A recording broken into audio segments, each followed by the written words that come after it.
Hello everybody, welcome back to High Ground. My name is Tanner, and today joined by a couple guys, and we're going to be making our predictions for the big three regions in Siege. We're going to do Brazil, and a little bit more briefly, I think, for Brazil, because we don't know as much.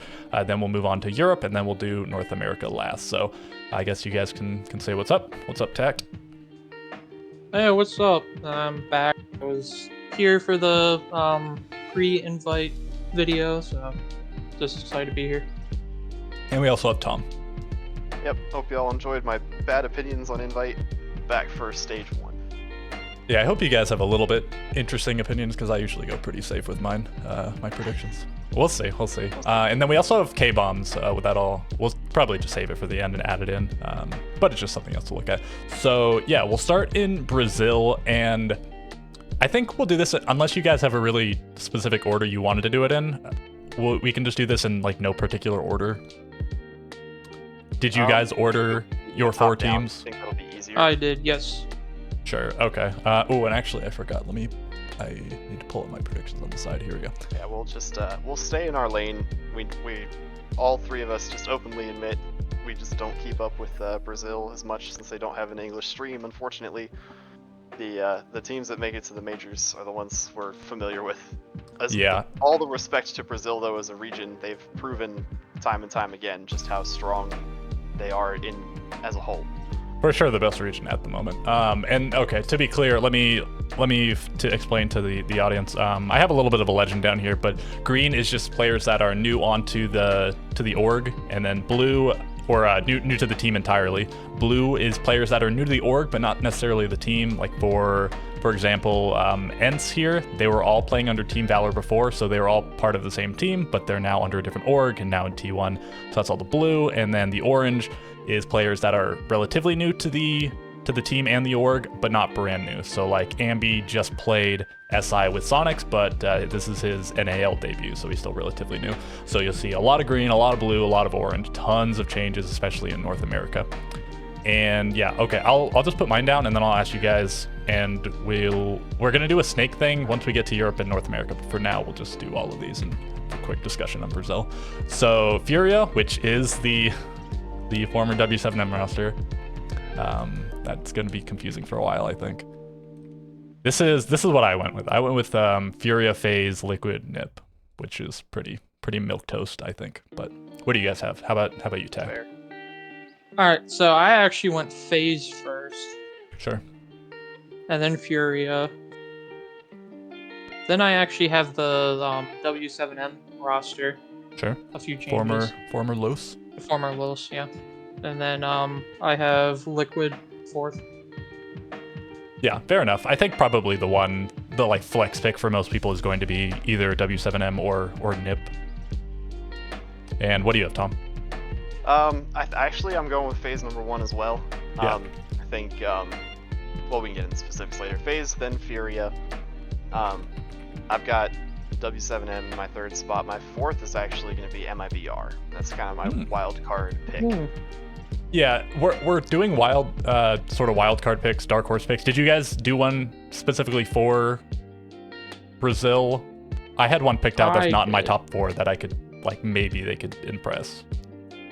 I actually picked Keyd Stars as a very sneaky pick. I had Keyd Stars as well, yeah.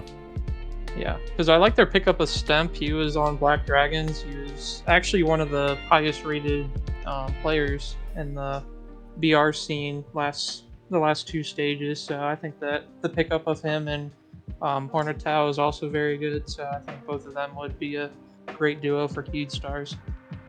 Yeah, they were fairly impressive last stage. You know, maybe not contending with the absolute top dogs, but they were, I want to say, 3rd in their group with whoever was in their group.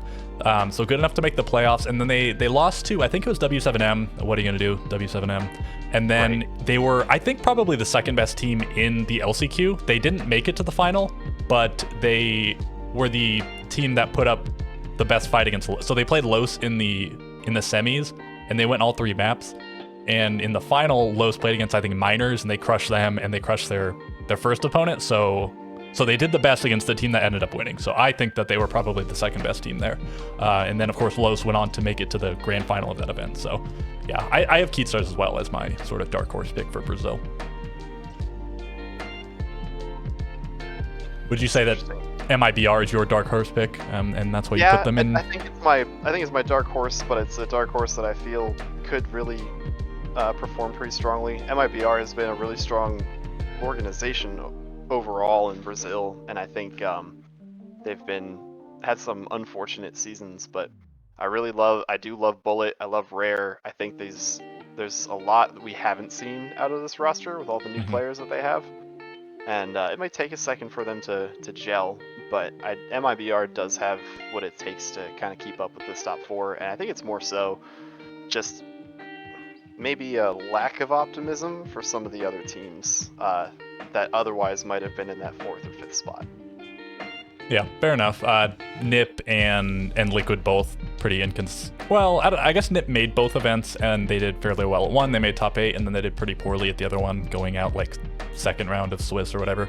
They're always inconsistent. And then Liquid, same thing. They made 2nd place at the first major and then they didn't make the 2nd major and then not a great SI. So I could definitely see them missing out potentially. But that's a pretty exciting pickup though. I guess Maya, that might even be the most exciting pickup in Brazil. Would you guys agree? Either that or Volps to the X. Yeah, and that's actually a trade if people didn't notice. Of course, W7M is the former Los, and so they're trading pretty much straight across. It feels like Liquid comes out on top. Volps, I don't know, he wasn't terrible in his time on Liquid, but obviously they didn't have the success they were looking for. They made top 2 in Jönköping, and then they picked him up at whatever point. I think it was after SI, and then they made top 2 again. They didn't improve, but they maintained. But then they fell off, not doing very well in the most recent major and SI. But Maya might be just the kind of player they need. Maybe. I don't know. I'll advocate for one of my friends in the Fantasy Siege server. If you've never played Fantasy Siege, go check out the Infamy Discord server. But when it comes to Liquid, it feels like the core has been so similar for so long, and it's just been kind of a revolving door of whoever is the hot fragger. Let's add him in. Let's see if he can make a difference. And I hate to say it, I think Liquid just needs some bigger changes. Nesk Palu and their coach, whose name is escaping me currently, have just been in the game for so long at this point, and it feels like if they haven't won a championship at this point, one player getting slotted in is most likely not going to make that difference, and they may have to make some hard decisions.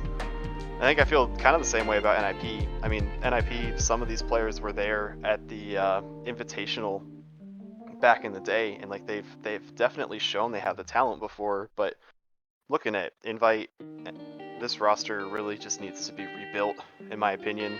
Yeah, I'm surprised they didn't at least make one change. Yeah, it's shocking that they didn't make some kind of adjustment. It could have just been that, talent was attracted elsewhere. But would be interesting to see if, they can swap out one of their players for Fantasy, who is, as far as I'm aware, still out on the waivers or as a free agent. Would be great to see them make some adjustments. But I think they're just kind of stagnant, and I don't think that's going to be good for them when it comes to next stage. Yeah. Did you guys hear the rumor that Muzi was supposed to go to M80 or maybe going? Did you guys hear about that? I heard that rumor. I did hear that. Yeah, I thought that was exciting, and I'm not like the biggest Muzi fan ever, but I don't know.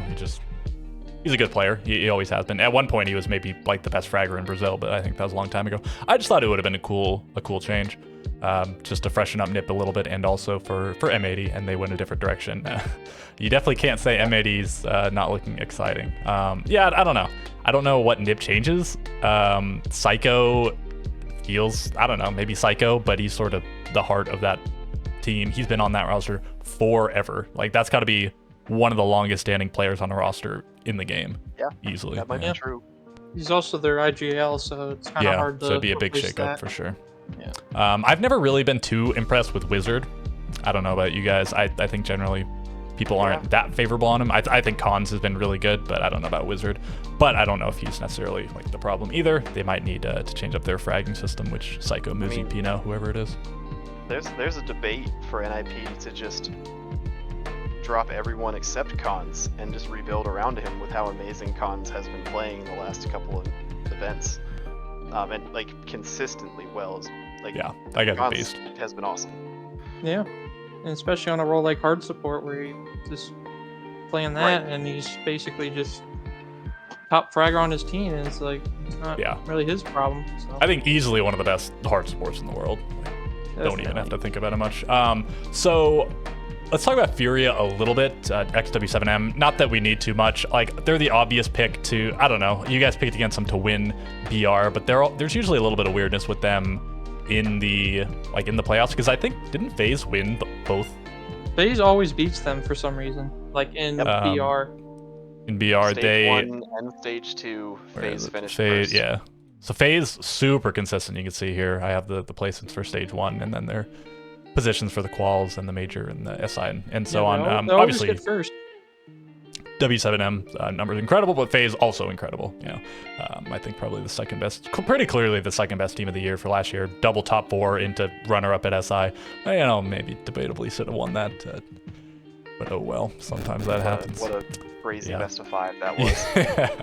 Yeah, that was quite the match. So I don't think we need to talk too much. Like those are clearly the two favorites, and we in some order have them. And I have Liquid, and Tact has Liquid. I don't know. How do you feel? You have them in your 4th position, Tact. Or do you feel good about Liquid, or do you feel like they barely squeeze into that 4th position? I think they barely squeeze in that 4th position. I was very tempted to actually put NIT there instead, but I think the pickup of Maya is gonna be a good change for them. I think he's a very good fragger, and he's did a lot of great things for Los. I just think he could mesh well, and I hope that him coming in will put Palu back on a flex. I guess he's always been on a flex role, but it felt like at times like they stuck Volts on maybe a role or op that he's not really the most comfortable, or kind of the op he doesn't want to play. But I think they're going to take a big step with Maya, and at least in my opinion, I thought they should have looked to replace Resets, but obviously with the free agent pool, I don't think there was anyone really there to really replace him. But I think I have high hopes for them. Yeah, I think they still have a little bit of juice in them. I don't know if like necessarily win an event or something, but I think they can definitely still make some deep runs. At Nesk and Palu, like this, I mean, I say this, but this feels like talking out of my ass, because how many times has it sort of felt like a last hurrah for these guys? You could have said that with Volps, with the Volps edition, then that didn't work out, and now here we are with just another change. I don't know, maybe they're happy where they are, you know, always sort of having a glimmer of a chance, and then it not panning out, and maybe the org is happy having the 2 of the biggest names in Brazil on their team. I don't know. I assume at some point they'll get tired of losing, but who knows? Maybe they'll win. I wouldn't say it's impossible. I would say it's improbable. And then I guess I don't have the new W7M in my top 4. You guys do. And my thinking there was they were kind of inconsistent. Obviously very impressive to make it to the grand final of a major, losing only to W7M at the end. But they weren't amazing besides that. 3rd place in their group in Stage 1, and then they didn't make the major for Stage 1. And then they sort of barely squeezed their way into the major, and then great run there, but then not great at SI. The only real big thing they have is that major run. And do you guys think that was not a fluke, but instead the SI 16th place was a fluke? How do you guys feel about that? I think the placement at SI may have been a fluke. I'm not going to make excuses for them in saying that they knew that Los was going to drop them, and they were just wondering if they could have a new home, or because there's a lot of rumors going around about them knowing that they weren't going to be back as the same team. And that's happened several times with different teams. They find out they're going to be players or teams are going to be dropped after an event, so that really you have to imagine that impacts them greatly. So I think that had to play into the I guess their placement at SI. But like I said, I'm not going to make excuses. I just think that the addition of Dodes, which he was a very good player on E1, he was like, at least in my opinion, their best player there. And then Volts, I think, will have a great stage with them back on a role that he's probably very happy with. And yeah, do you guys think this is a net gain for them, losing Maya and Cameraman, gaining Volps, Dodes? Do you think that's about equal, or they gained? Maya's a really just phenomenal talent overall, but I think Volps can be. And I think because of the roles that he's been stuck in on Liquid, it hasn't really shown in the last year. Yeah. But I think that like Loban, Dash, and Dots as a core could really support these two star players. And I mean, W7M as an org very clearly knows what they're doing in terms of building teams that on paper might not look as impressive and making something amazing out of them. So I think there's a pretty high ceiling for W7M to still stay in the top, like to stay in this top 4 and be the dominant power even without the legendary roster or the dynasty that's there. And that's well, that's sorry. Go ahead. No, you're still talking. Go ahead. The last thing, I mean, in terms of invite, they got knocked out of the winners bracket by FaZe. They did in fact take a map off of FaZe, which is not an easy accomplishment.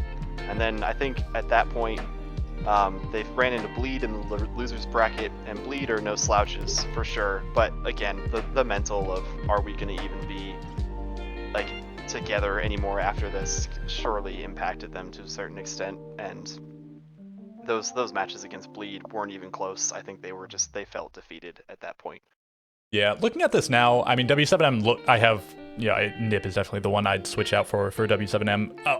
W7M, much more exciting roster. The 2 changes. You gotta wonder if it's gonna take a while for them to mesh, and then there's also the NIP factor where they're either like a top team in the league or a bottom team in the league. That happens like every single stage, and I don't know. We'll see what happens there. I just made the NIP call. I think maybe W7M might need a little bit of time to integrate, but I think I definitely would like to see W7M make it over NIP, even if that's not what I predicted. And I don't know, any closing thoughts on Brazil? Anything else you guys want to say before we move on to Europe? I think with... Go ahead. Sorry, I was just the one last thing about W7M. I guess it's gonna depend on their success because they swapped IGLs because Cameraman was their IGL before, of course, and now they're going over to Volts. I'm pretty sure would be their IGL at this point. So I think it just depends on how their calling styles will do on their new teams. So I guess that's something to look out for as well. Yeah, that's a good mention. And I did want to say what Tom said earlier about the W7M and the eye for talent and whatever, building teams out of seemingly scratch. I do wonder if that was the org or if that was more the coaching staff and the org was just very hands off. I guess I don't know if it'll even be proven because Volps and Dodez, like those aren't just like picks out of nowhere. Those are fairly high profile pickups. So we'll see going forward. I'm not saying you're wrong, but I just wonder if it was the org or if it was more the two players. They are great players. No, for sure. Yeah. The last thing I want to say, I think FaZe gets the edge for me far and away just for consistency. They have been fantastic for a long time. The Furia, the one question I have is kind of the org's management of this team. I've definitely seen a handful of teams that were, major winning or top 3 in their region, and with new org comes in and management's all kinds of different. Furia was a team that used to be, consistently okay in Brazil, but never a top contender. So we'll see. I don't know. The coaching staff and the players all made it over in the transfer. So I mean, there's no argument that the new Furia will be a strong team, but we'll see how long that lasts. Yeah, I mean, nowhere to go but down. Like they can keep winning everything, but yeah, they can't get better though. Is the thing. Yeah. And they got to come down at some point. And if it happens immediately, yeah, I mean, maybe some fingers will be pointed at the org. Maybe it'll be complacency. I don't know. Because now, they won majors, but now they've won majors. They won SI. The dynasty is. Everyone can officially say dynasty without thinking they're jinxing something. We'll see. I think that they're clearly still like. It's hard to predict against them, but at some point they're gonna have to stop winning. I guess so. All right, let's get into the okay, so on to Europe, and we'll just snake around. So I'll go first, and we'll go from the bottom up. I think it's just more interesting that way. So my bottom pick is ITB for Europe. Tact, what do you have? I actually have what's it Ents, is that how you say it? Yeah. Yeah. And that's a fair pick, and we'll get it. And just for the audience, we're going to wait until we have sort of a consensus around where a team around where we all think a team should be before we discuss. So let's move on to Tom, see what he has to say. I think I'm putting Secret at the bottom. Wow. All right. Okay, and then now Tom will kick off the next round. Yep. So unfortunately, we don't have no consensus to be seen. No. But well, I think right after that, I'll go ahead and say ENCE is probably down in this bottom half. sure. I'm actually going ITB. Fair enough. And then I have Wild down here. And then yeah, I guess let's do one more round and then see what happens. All right. Cool. I have ENCE, and so we'll probably talk about them next. But what do you have, Gotcha. Tack? I have Wild. Okay. Then Tom. Man, that's so interesting. You have ITV. Yeah, I think I've got. I'll put ITB here. Okay. I guess we'll do ENCE and then ITV. ENCE, the easy pick for bottom because they are all fresh to T1. Every other roster has some number of established players, at least one well-established player. And I think what gives these guys a leg up a little bit is the fact that they have been playing together. A lot of roster changes, not nearly as many in Europe as North America, but 2 on BDS and like 3 on Wild and 2 on Secret, and a couple of the roster did say the same, Virtus Pro and Wolves, but and G2. But everyone else 2 or more roster changes. And not only that, these guys have a lot to prove. They were, to my understanding, pretty impressive in the offseason. I don't really watch that much non-T1 in general, but especially not non-North American. But I think I've heard people say that these guys, they look pretty good, and I don't know, there's not that much of a difference between 7th, 8th, 9th. I think it's like, what, top 6 or something from Europe that go to playoffs.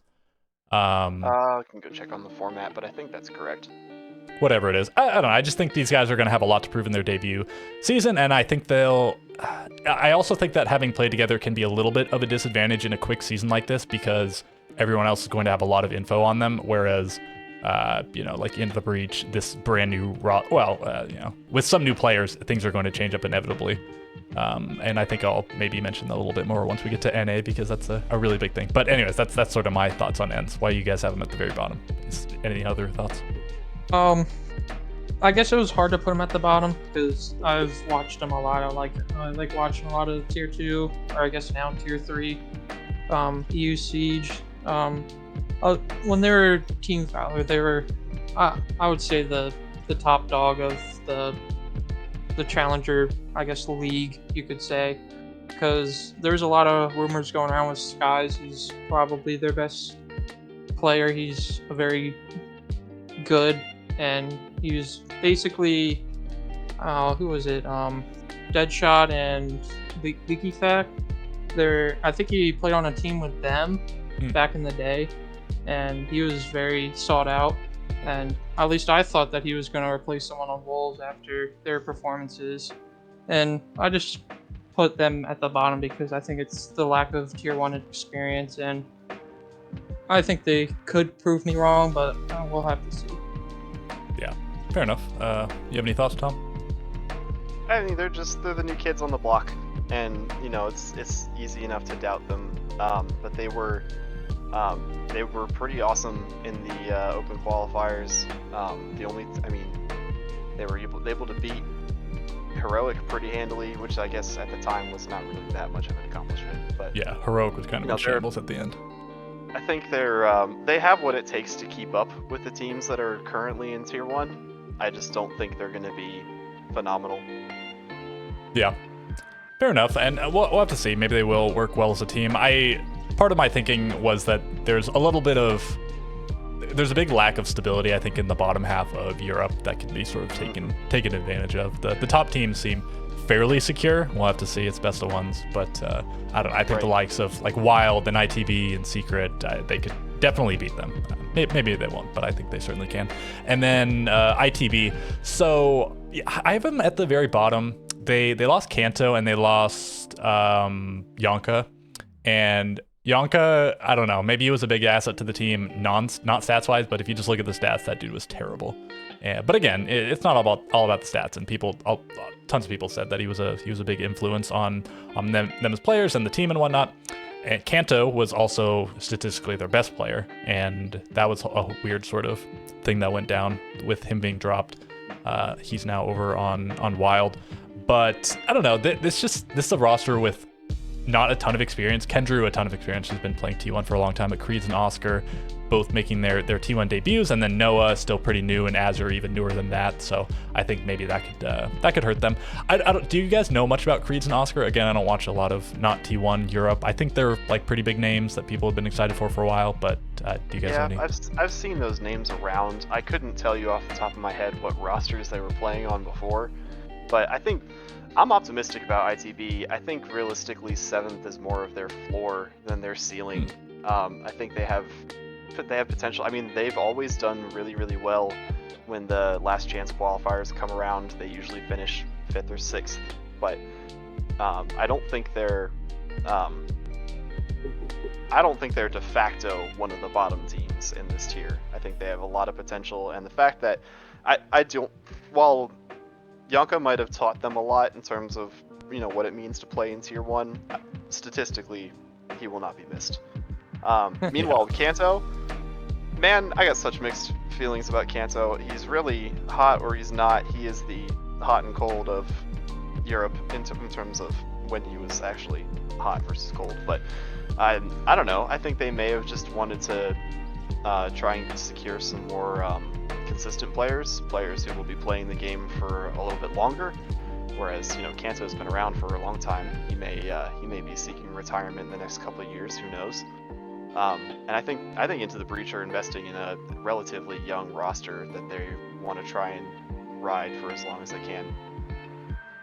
That's fair enough. I mean, you know, maybe they won't light the world on fire immediately, but they can grow into it, or maybe they will be quite good. For me, they just don't, I guess they just don't pass the eye test, but again, without that deep of knowledge on Creeds and Oscar, you know, maybe my eye test is a little bit flawed. Do you have any notions on them, Tact? Yeah, Oscar's been around the Tier 2, Tier 3 scene for a while. He's been with their coach, was it Kangaroo or Kenny, something like that? Yeah. For a while, so they know each other, so they probably are very, I guess, connected and know each other. And Oscar actually subbed in for Secret and for one of the off-season tournaments. And Yeah, he's didn't he for sub a good for like amount. another team too? I thought I saw him. He's maybe not. he's been subbing for a good amount of teams. Like he's Yeah. been trying to get into the Tier 1 scene for a while, and then Creed was on one of the most hyped Tier 2 teams, which was named Jihu, which Oh yeah. was One of those actually guys. Yeah. Yeah. he was one of those guys. Their whole roster got picked up by either EU or I think the rest of them went to Elevate. So they were a very hyped Tier 2 team, and they actually beat G2. It was an off-season tournament, so I don't know if you can read too much into it, but they also had the help of Titan from G2, their analyst. So I think you can do him and Oscar could probably do a good amount. It probably is gonna need some development, and hopefully Kendrew will be able to use his experience and knowledge of the game to help them all improve, since like you've touched on, they're all pretty new to the Tier 1 scene. Yeah, I don't know. You guys are kind of convincing me. I already made my pick. It is what it is. But I guess maybe I'll be expecting them to do a little bit. I don't know. It's That's a what pick. you get for going first. Yeah. Well, I wasn't gonna. I already have it written down. I was gonna deviate. So let's continue on, and we'll see who shows up next. So Tom, what's your next pick? This is where it gets really difficult for me. And I don't enjoy doing this, but I think I have to put Fanatic here. Okay. Tech. I actually have Wolves right here. Oh. Were you one of the? I guess all of you guys were big Wolves haters. I'm a Wolves SI prediction. hater. No, I had him in like 3rd or 4th, I think, in their group. Yeah, I think you were the only other reasonable. Yeah, it was you and me. Everyone else is. And then I have in 6th place, I have Fnatic as well. So somebody's got Wolves very highly. I guess we need another round to see if we're gonna talk about Wolves or Fnatic or Secret. I guess. Or Wild. Or Wild. Yeah, sorry, I meant Wild, not Wolves. Yeah, Well, I don't know. We'll see. Maybe you have Wolves low as well. I have in 5th place, I have Secret. So obviously a really big really big gap between Tom and Tact and Mind's thinking on them, but we'll get to that in a You want moment. some Tact, spicy do you takes? have Here I am. do you have Secret in 5th? I have actually Fanatic here. Ooh, big Secret fan. Okay, Fanatic, and then Tom, what do you got? I think this is where I put Wild. They finally Okay. make it on the list. So I guess we'll talk Fnatic first, since they were spoken first. Although, well, no, let's do Wild first. I think their average is a little bit lower. I have Wild pretty low. I guess I have the lowest of all of us, but Tact is just one spot above me. So until a few hours ago, or well, at the beginning of the day, I thought Nello was on the roster, and then he posted something that made it sound like he wasn't gonna play, and then the official announcement came out, and I guess his was a bait post. But I don't know. Okay, he's playing, but it sounded like something actually happened, and he knew it was leaked. Anyways, he's on the roster, I guess. So Kanto and Lalo and Nello. So the most changes of any team besides Ents that are picking up a full team from somewhere else. But three roster changes. Teb and Pac Bull, the only ones being retained, and they're losing Aces, Jags, and Hungry. I think most players from Hungry is an upgrade. He was pretty terrible last year. I think he was the worst rated player. Yeah, he was like really bad. Jags was pretty solid. Not like amazing, but as far as the team goes, pretty good. And then Aces was easily their best player. To be determined how his stats were that way. Yeah, for questionable reasons. He definitely had the best stats of any player on the team. I'll say that. Maybe he cheated, maybe he didn't. Maybe he got banned because he merely impeded an event. We don't know because he was unwilling to work with that. I don't know. Whatever happened. Maybe he was a cheater. Maybe he wasn't. I thought that guy was kind of a beast, but I mean, well, if you're cheating, I guess maybe that helps with that. I wonder if how much they really were relying. If what he was, I don't really want to speculate on it too much. If he was cheating, obviously that was helping a ton. And he was their best player by far. And Kanto is probably the make or break player on the team. If he does well, I think Wild, I still can't really imagine them being like a top team, but I could see them maybe sneaking into the major off of a great Kanto performance. I was really low on Kanto until that last stage where he did well, because even in his time on Rogue and Koi, or I don't even remember if he played when they were Koi, but on his time on Rogue when he won the major, I thought he was pretty underwhelming, that he was probably the worst player on the team. And probably his experience helped out. But in the roles he was playing, putting up the stats he was, I just didn't think he was impressive.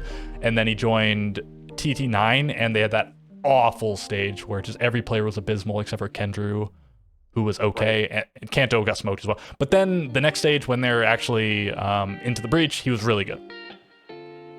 And so that just makes him a make or break player. I think some people will kind of question the firepower on this team. I'll admit I don't know a lot about Lalo except for that he came from Makers, but Nello, I guess Pac-Bull was actually pretty solid last year, but like Nello and then Pac-Bull being in hard sport and then even Tab, I think maybe people might question the firepower on the squad a little bit, especially if Kanto doesn't show up. So those are my thoughts on the team. In fact, you want to go first since you're I'll go. lowest? I think I agree a lot with you, Tanner. I think Kanto's definitely going to make or break their team to see if he's going to repeat what he did. I think it was stage 2 of UL. He almost got ITB into the playoffs.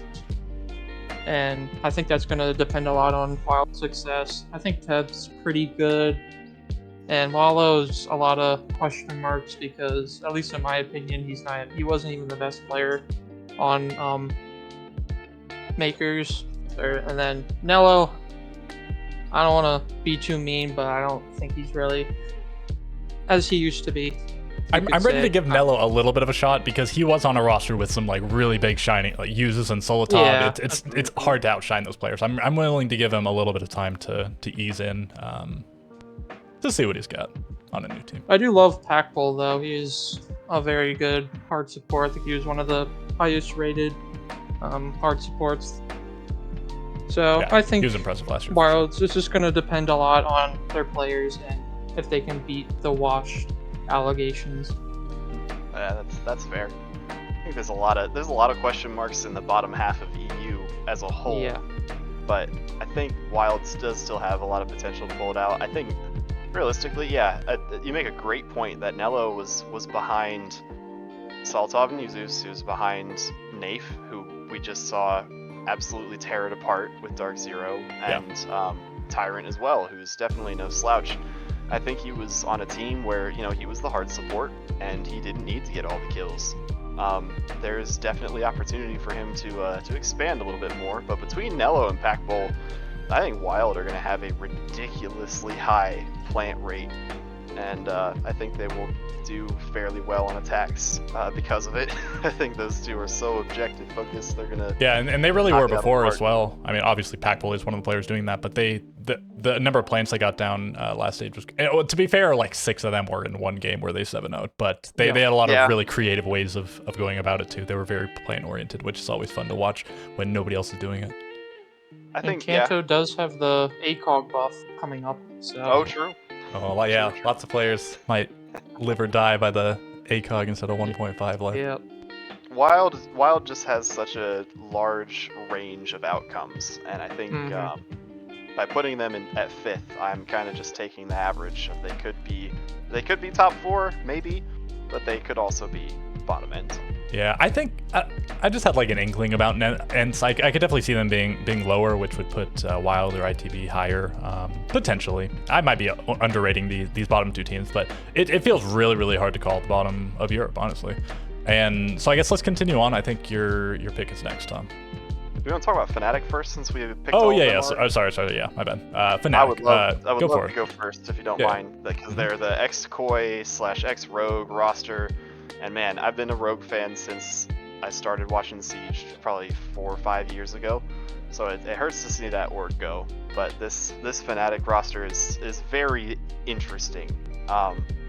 I'm still excited to see more of Jigsaw. I think we just got a taste of what he can do last stage, but he really is a phenomenal fragger.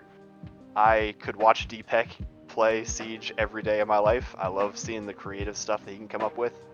And I'm excited to see Tyrant and Jegs coming on.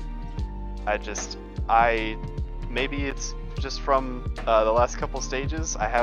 Despite all the positive things I just had to say about these players, I have a really hard time getting my hopes up for this roster. They've just failed to pull it together in the past, and I don't know, maybe that was a Koi problem. I've heard some of the players kind of complaining about how that management impacted them, and I don't know what Fnatic's gonna look like, but yeah, no, this team could do well, but is much more likely in my mind to just be kind of middle of the pack at best. I think like 4th is probably their ceiling, but they could also just fall apart as Rogue sometimes just do. Yeah, I think I have a good bit to say about this roster. How do you feel about it though, Tact? I feel about the same. I'm surprised I was the one that rated them the highest. I do think Jigsaw's a very underrated player. Wouldn't be surprised if he's one of the top rated players and has one of the best entry rates, because he didn't do the best when he first got picked up, which I wouldn't expect him to, because that roster was pretty bad in my opinion. But then stage 2, he had a very good stage, even though the team didn't perform the best. I think he was definitely the highlight. Did he play stage 1 on Koi, or he didn't? He debuted stage 2, I think, right? Yeah. Oh, okay. Then I don't know what I'm thinking about. Okay. Pretty sure. I do like the pickup of Tyrant. I like that a lot. I thought I guess what you guys were saying with Nello, I think he got outshined by Usus and Solitov a lot. So I think with him being on this team, along with Jigsaw on entry, I think they'll be a very good entry pair. And then Jegs, I'm not too high on, because he didn't do the best for Wild, but I don't know. But Deepek, I like a lot. He was definitely one of the, along with Jigsaw, one of the highlights of Rogue. And then Leon, I just hope he'll stick on hard support. That's all I'll say. Yeah. Okay, so I guess one thing I want to look at, I think we all have them fairly highly rated considering how bad they were last year. They got, keep it 4th and 5th. Keep in mind, this isn't league wide, this is for their group. So groups of 5, they got 4th place, they got 5th place. They didn't make either of the majors. They weren't very good. Nope. They got worse going into stage 2 with the exciting Jigsaw pickup. And I think Cryan had like a really good, I think he was like the top rated player in stage 1, and then he was awful in stage 2, and now he's not on a team anymore. Okay, so Jigsaw, yeah, he joined stage 2, only got the one stage. I do think he was the best player on the team. The team was terrible overall, but he was still like the best player on the team. So yeah, I think with how bad the team was, I think his performance was still reasonable. I'm still excited to see what he can do given just one more chance. Tyrant, yeah, like you guys were saying, Yuzis and Solotov are hard players to outshine. Technically a little bit more. That team was so fluid in terms of who was actually taking entry engagements on a round-to-round basis. But I think Tyrant was intended to be the second entry, right? It was with Yuzis on Flex. That's correct. Yeah. And I don't think the stats really reflected how that should, or at least he wasn't putting up the numbers that you'd expect the entry versus the flex. Yuzis and Solotov as well were putting up incredible stats. And Tyrant, if you look back, I think people sort of forget this. His stats have always been pretty mediocre. Not every time, not every match, certainly. He's had some incredible plays. I think of him as a pretty high variance player, sort of, maybe not as much as Mowgli, but sort of like Mowgli. Feast or famine kind of player where he goes bigger or doesn't do too much, but he also had players to rely on in those cases. But yeah, I think more, I looked at the stats for like several years a while ago, and his overall stats, I think it was below 1.0. Like he had a lot of 0.9 somethings. And I could be wrong. It could be slightly above 1.0, but not super impressive stats. But yeah, I do think on a new roster, and I guess this will be his first non-M&M roster in T1. Same thing for the other M&M guys. They were on that team for a long time. I think give him another shot. I think he's certainly a player that can go big. Jags, he had, I think stage 1 he was pretty solid, and then stage 2 he was kind of mediocre. I don't think he had a terrible stage in either of them, but I think he was pretty good. And then, like you guys were saying, Deepak, a pretty exciting support player. I think a more unique style. He, I think, was a big reason why they had the play style, which led to them winning in Berlin with the aggressive echo drone thing. That was one of the coolest meta calls we've seen in quite a long time. And then Leon, yeah, maybe he needs to stay in his lane. He's a dad now. I don't know if that matters at all, but Daddy Leon, hopefully he can lead this team to some success, because I'm pretty excited for them. And I guess I'll say it now. I do have them in 6th place, but I have them as my dark horse pick as well. I didn't include that in my rankings, and to make it clear for everybody watching, which I should have said this at the beginning, but we're sort of trying to rank how we think they'll perform the best of one. This isn't necessarily how we think they'll place at the end after playoffs, because we don't really know the formats and everything. But I have them as my sort of dark horse pick to maybe actually be higher, to do better than I have them rated at 6th place here. And I think that's enough rambling for me. Do you guys have any other thoughts before we move on? Nope. Leon is so based on vibes, in my experience watching him play. I hope he can get his vibes back. Yeah, and maybe the org change might be just what he needs. Yeah, maybe a few extra players and the org change is what it was, but just, yeah, when he's having fun with this game, whatever team he is leading can do very scary things. I just haven't seen that out of him in the last year, so I hope it comes back. Yeah, they'll definitely be one of the teams I'm rooting for in EU again, as my dark horse pick, but also as some of the players that I really enjoy watching. You got one more thing? I think if they don't perform, I think Leon might have to put his kid on entry, to be honest. We'll see. Yeah. Jigsaw back to APAC, buddy. Sorry. Leon plus child. Okay, so what do you meant replacing himself? Let's get back to anyways, what do you got, Tom, for number 4? Getting into the top 4 here. Pick. We're getting to the good stuff now. I think I have to put Wolves here. Yeah. I guess I'm the only Wolves hater, but I have Secret here. Big Secret. And then I've got Wolves as well. So I guess let's talk Secret. Yeah, what the hell do you guys see in Secret? Well, okay, I mean, you can go first, I guess, Tom. You have them all the way in last, which I could definitely see them lower than we have it, but last seems crazy.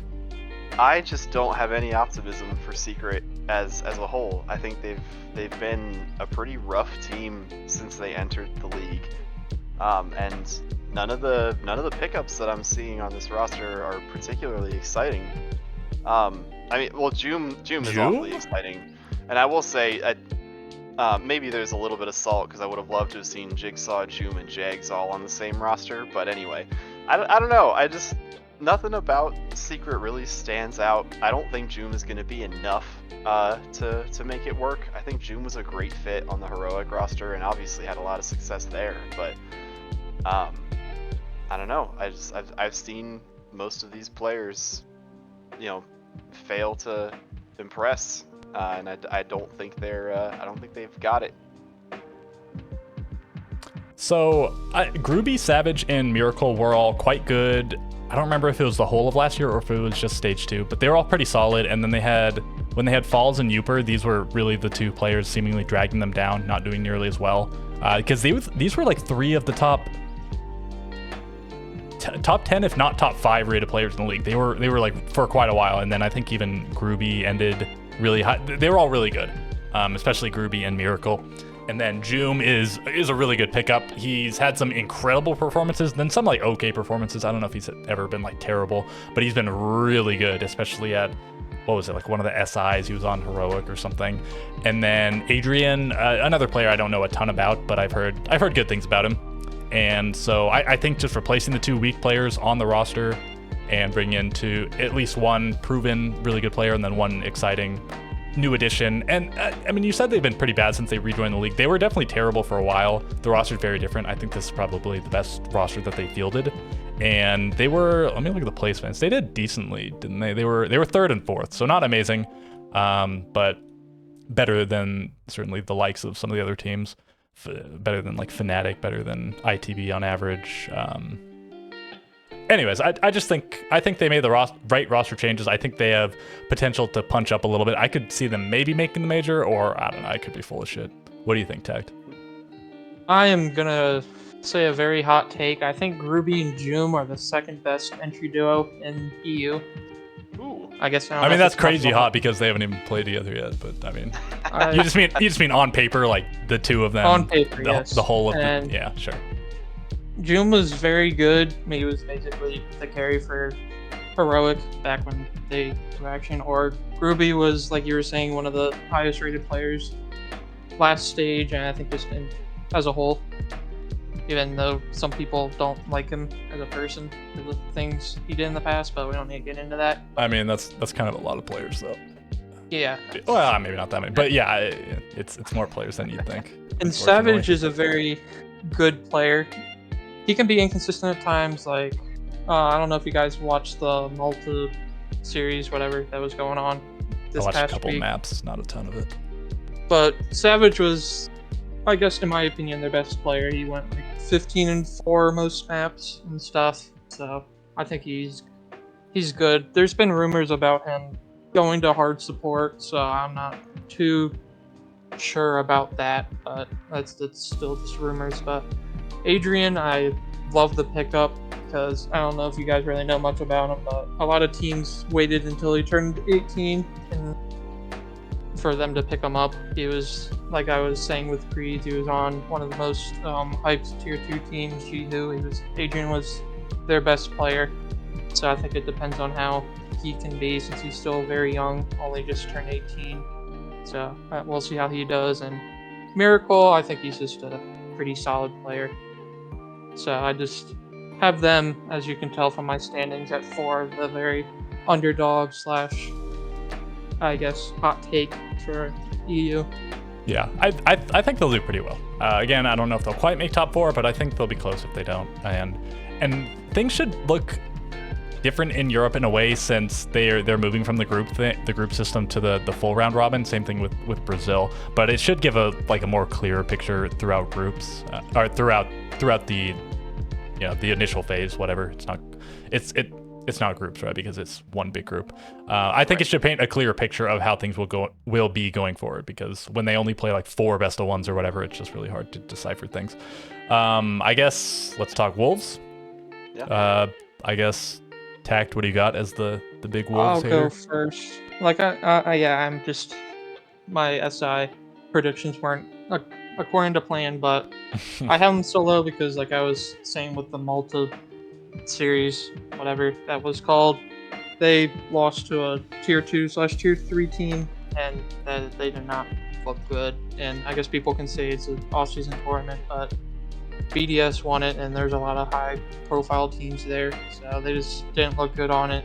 In my opinion, P4 should have been dropped already or needs to be replaced by, like I was saying, Skies on Ents. But besides that, I'm just not very high on them. They've had very shaky performances from the past year, I would say. But I like Mowgli and Shinka, and Deadshot seems like he's been picking it up and improving more, so maybe they'll prove me wrong again. Yeah, I have a mean, feeling they will. go ahead, Tom. I don't know, man. I can't shake the fact that they are one of the only 2 teams to beat W7M in a best of 3. Have we forgotten about that at Invite? Wolves were the ones who knocked them down to the losers bracket, which is no small feat.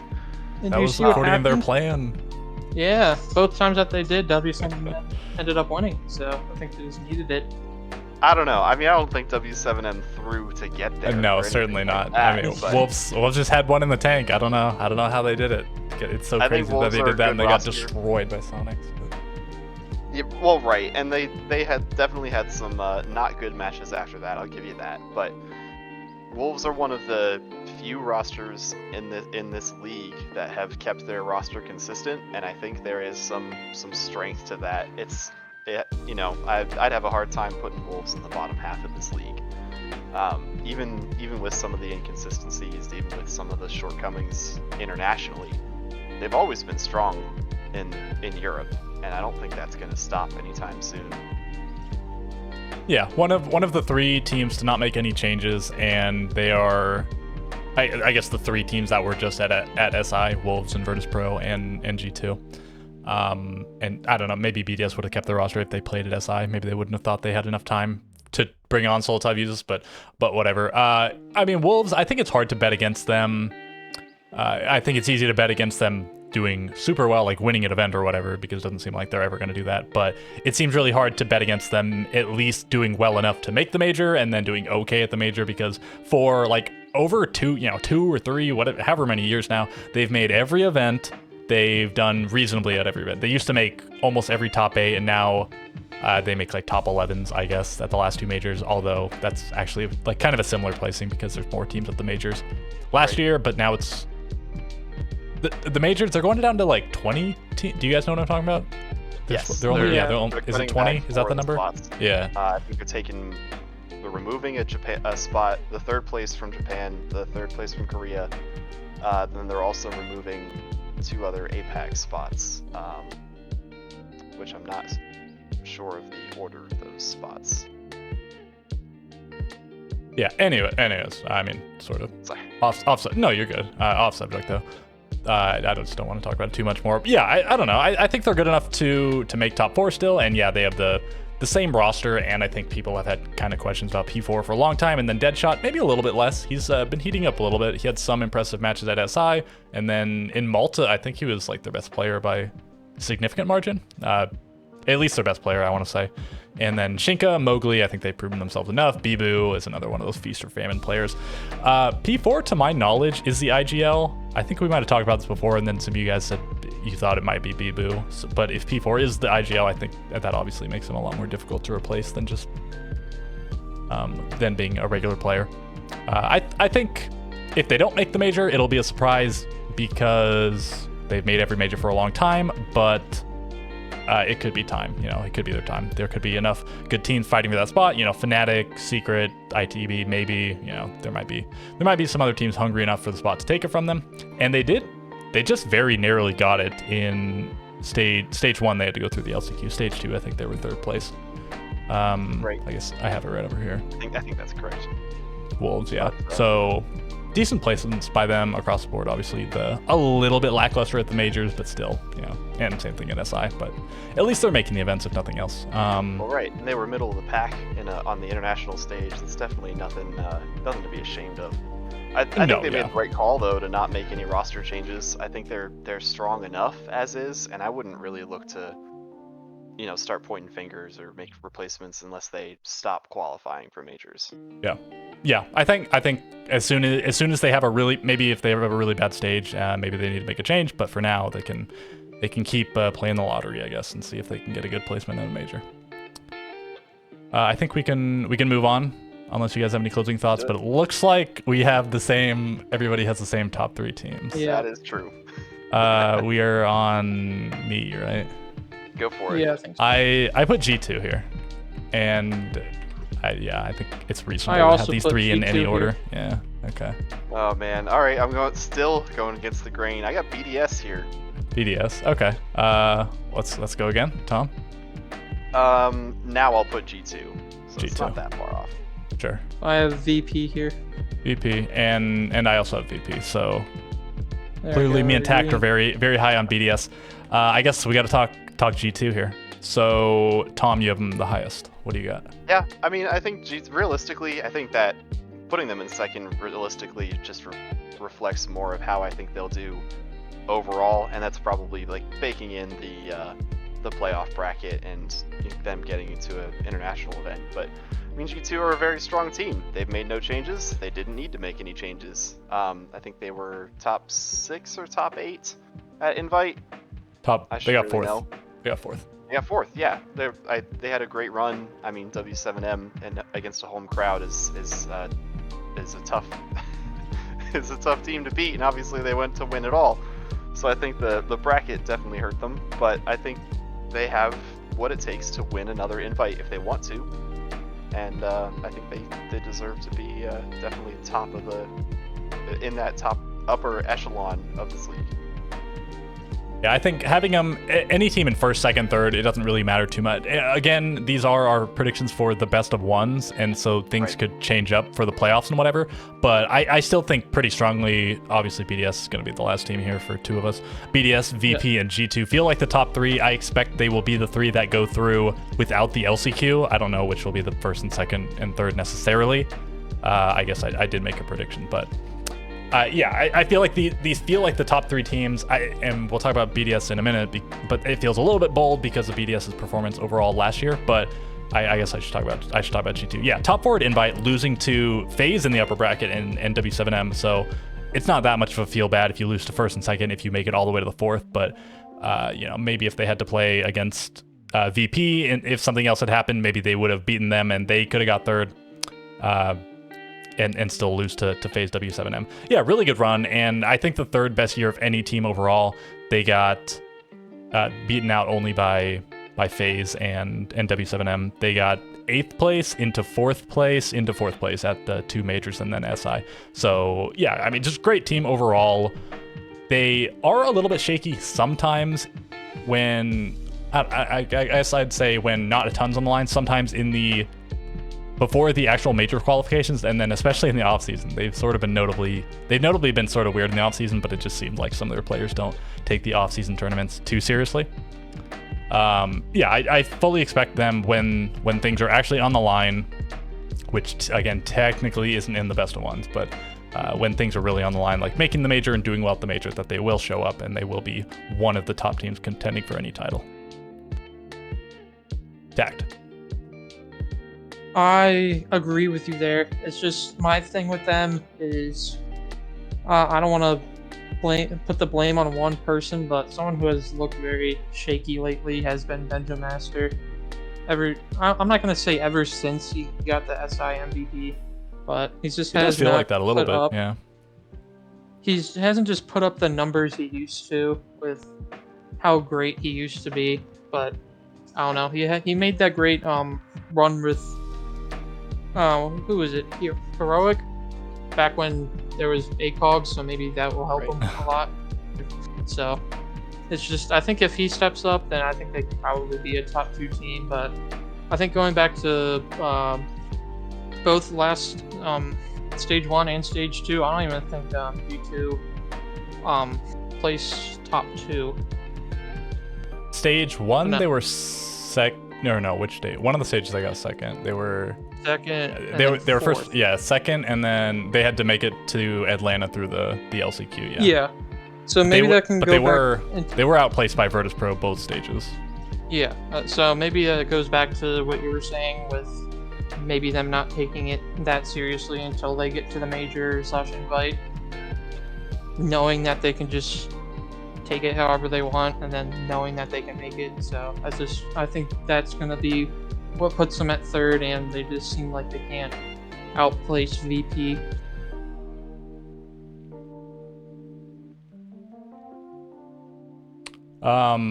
I was gonna say Tom, but I realized he already talked about it. I think Benjamin Master is a great point because he was one of the just unreal. He had an unreal level of consistency for like a year or two when he was on Heroic, and then when he first joined G2. Like incredible stats, everything he played. Maybe not every single match, nobody does, but every conglomeration, just every stage or event or whatever, incredible stats. There was one like qual or something. It might have been, it might have been the SI qual for the SI he won, but then he switched teams. Whatever it was, he had one thing where he was like terrible, like a 0.5 rating overall, but it was only over the course of a few maps. Besides that, like 1.1s, 1.2, just incredible ratings all the time. He was so consistently good. And yeah, it does feel like he's lost that consistency. I think Doki has taken up the mantle a little bit. Doki used to be a very inconsistent player, and maybe he is a little bit still, but he's had so many crazy games lately. Maybe it was the whole Citizen factor holding him back then. Maybe Citizen influenced the style of play of the team, but now that they're a little bit more aggressive, it's really worked for him. But yeah, Doki's been crazy. Benja, you could ask for, I think, a little bit more from him for sure. And I guess we're good. And then let's do the last round, and then I guess we'll have to talk about VP first, because what's obvious, or well, I can just I'll lead us off for VP while you fill out the bracket. But yeah. I think VP, they were the third best team in the world at Invite, and I think they are one of the most consistent teams when it comes to battling it out with other European teams. They made no roster changes this season, which means a lot in my book. And I don't know. I don't see any reason why they couldn't take #1 overall in Europe again, which they did in Stage 2, and I think they may have done in Stage 1. Yeah, they were first place. Yeah, they were first place. Both stages. No reason to bet against a team with that kind of track record, honestly. Yeah, I mean, good in best of ones, good in the playoffs as well. Second place, first place as far as the groups, and then first place as far as the playoffs. They did definitely disappoint at the two majors, only making it to the final round of Swiss, but unlike Wolves, who did the exact same thing, they shored up their performance at SI, made it all the way to top 3, and finally lived up to the expectations people had of them.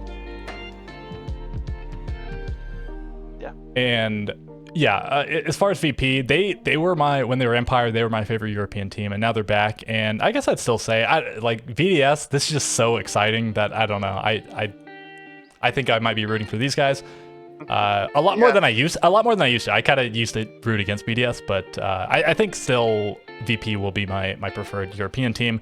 Just the way that they play, it's so much different from almost every other team in the world, and it's in a way that you wouldn't expect them to be so good. Like, you think people should just be able to counter this, but just people they're just not able to counter it most of the time. Every once in a while somebody will get a lock on them, but they just do what they do so well. It's so impressive. Some of these are some of the longest standing players in the game. They did have a little bit of a gap year or whatever, but Shepard and Joystick, such a long standing duo, and then Dan and Always also have been playing with these guys for such a long time. Dan, I think probably one of the best players in the world, certainly one of the best players in Europe. And yeah, I mean, I'll be rooting for these guys. They were #1 team back to back. I just gave it to BDS for a couple reasons, which we'll talk about in a minute when we talk about BDS proper. What do you think about VP Tact? I basically agree with everything you said. The only reason why I'm not putting them #1 is because if you just look at BDS's roster and people that they added, I think that's the only reason why I like VP. Dan had a very good invite. He kind of beat the allegations that he's an online player. So I think he's going to have a great start to this stage. I think VP's is going to be a great team. I think they're just a very slow team that people just don't really know how to play against a lot of the time. That's probably why they got top 3 at Invite. They had a very good showing then. So I just think it depends it comes down to how the new BDS roster does, and if they end up not meshing together, then I think VP can definitely take first. Yeah, I wouldn't put it past them for VP or G2. I'd be surprised if any of the other teams make it into the first or second slot in the major qualifiers, maybe in the best of ones, I don't know. But as far as the actual 4 teams that make it the major, but I don't know if the playoffs are different, because like North America last stage it was top 6 made it to playoffs, and now it's top 8, and I think it said it's like modified GSL. So I don't actually know if they're gonna be doing the same thing where there's a match between the. I would assume so, but I don't actually know for sure how the playoffs is structured. But if it's structured similarly to how it was last year, I would be surprised if the top 2 are not some combination of BDS, VP, G2. And let's talk about BDS unless anyone else has any final things on VP. I think we're good. Nope. Okay, yeah, BDS. Okay, this has been rolling around in my brain. Are these not 5 of the top 10 players in Europe? Are these not all 5 top 10 players? Do you think anyone's not in the top 10? Absolutely. I think it's a little bit close, because I think you could argue everyone on G2 except for probably Uno are maybe top 10, and Dan and like Mowgli. I think those are clearly the best players, probably. That I think I named 11 players, so like maybe Brede slightly falls out, but just I don't know. This could be the super team of all time, but unlike most other super teams, it's 3 players that have been playing together for a while. And Shaiko and Brede have been playing together forever. Leakvac for a while now, and then Solotov and Yuzis played together for a long time. And there's got to be a little bit of friction in that the roster can't speak French anymore. They have to, Well, no, yeah. I mean that's such a massive thing that North America and Brazil don't have to worry about. Europe, they have who knows who Wolves would have picked up if everybody spoke French, but yeah, they can't speak French anymore. But Solotov, Yuzis, these are definitely 2 top 10 players, if not just 2 top 5 players. These are incredible players. I think that they have all the potential in the world. This could be the best team of all time. It's so hard to live up to that potential because of the whole G2 legacy and what W7M's done. But on paper, I don't know if I've ever seen a better roster than this. Yeah. So here's the thing. This is my hot take, and maybe why I put them in 3rd. Every single player on BDS will play worse than they did on their respective teams last year. But I do think BDS's entire strategy could just be to send their 4 fraggers in and say, go kill. Have Brede wait and spawn for 15 seconds, and then whenever he sees an opening, he can go play it. I feel like that's so reductive. Not only are these incredible players, they're so good, not just because they're good slayers and whatever, but they're smart players. Leakavac has proven himself to be such a good leader, and they are. K-Bomb just posted in the chat that did you watch them in Malta? They looked really good. Yeah, no, they are going to be an amazing roster. I have no doubt about that. There's just not enough kills in the lobby for all of them to look like the stars that they are. You know what I'm saying? I get it. Yeah, not gonna be able to go 15-4 anymore. And I was they could. It's just not as many. Maybe one map Shaiko's map, one map Solotov's map. I don't know. I get what you're saying. There's not enough. In theory, there's not enough support for the amount of power on the roster, but. Right.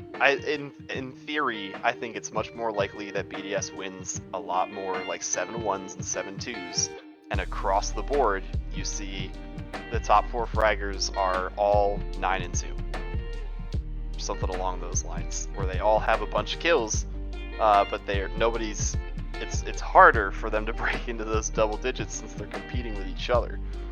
Yeah, I had Malta here. I wanted to look at it because it just happened, and it seems poignant.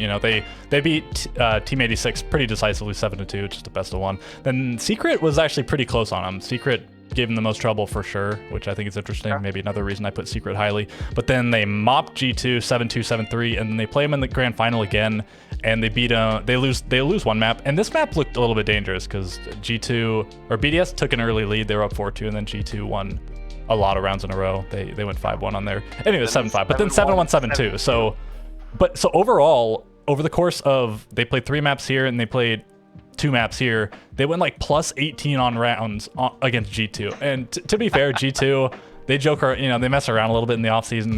They might have been enjoying Malta a little bit more than they were enjoying the server, but like, just beat. Yeah, I mean, I think they all like to mess around a bit, but you have to imagine they were taking it at least a little bit seriously. They want whatever the case. But BDS just destroyed them in 4 out of 5 maps, like not even close. I'm so excited to see them play. I know my hot take is controversial to say the least, but I do think they're going to be so much fun to watch. Yeah, I was questioning putting them in first place a little bit until Malta happened, and then as decisive as it was against G2, I slid them into first place. So that's our Europe. I guess let's not spend too much time on this, but do you guys think that any different teams will qualify than your top 4? Like, do you expect different teams to qualify for the major versus the best of 1 results that we listed? I'm pretty firm in my top 4. Yeah, I'm sticking with mine as well. I just think Fnatic might be able to sneak in depending on how they mesh together. But yeah, I picked Fnatic as my. I don't remember if I mentioned this before. I had them as my my dark horse. Yeah, I definitely did mention that to maybe sneak into the major qualification. I'd be surprised, but I could see it maybe, because while the bottom of Europe seems a little bit questionable in some regards, I think at least the top 3, if not like the top 4, seems pretty solid. So yeah, okay, we spent a ton of time, and then we spent the cave off post in the chat. Yeah, we spent a ton of time on this. Let's go to North America, where I know we have a lot of thoughts. Okay, so I'll kick it off again, and I have Scammers in last place. What do you have? I also had Scammers in last place. If you're not aware who Scammers are, it is the organization with the owl logo, which I'm going to try my hardest not to say the name of. You can look it up if you really don't know, but I'm not giving these guys any credence. Nothing against the players, Well, right. But the org, they got to get them out of there. What do you have, Tom? It's Scammers in the worst spot. And okay. I'll go on my brief rant, and yeah, of course the organization sucks, but also like the players that they suckered into not getting paid are not terribly impressive either. Certainly, like have they played together before? That blue coloring kind of indicates they've been okay. Not I guess it's like fairly recent, but they've been playing in like T2 / I guess they're T3 events, whatever. T3 events. They just won. I have it pulled up here. They just won they got second place in XGS, but it was extremely close. They played against Aerial Arise, or wait, no, sorry, they did win. Aerial Arise almost won, but they're playing it as SBL, but they had Grixer subbing in, and that's fair.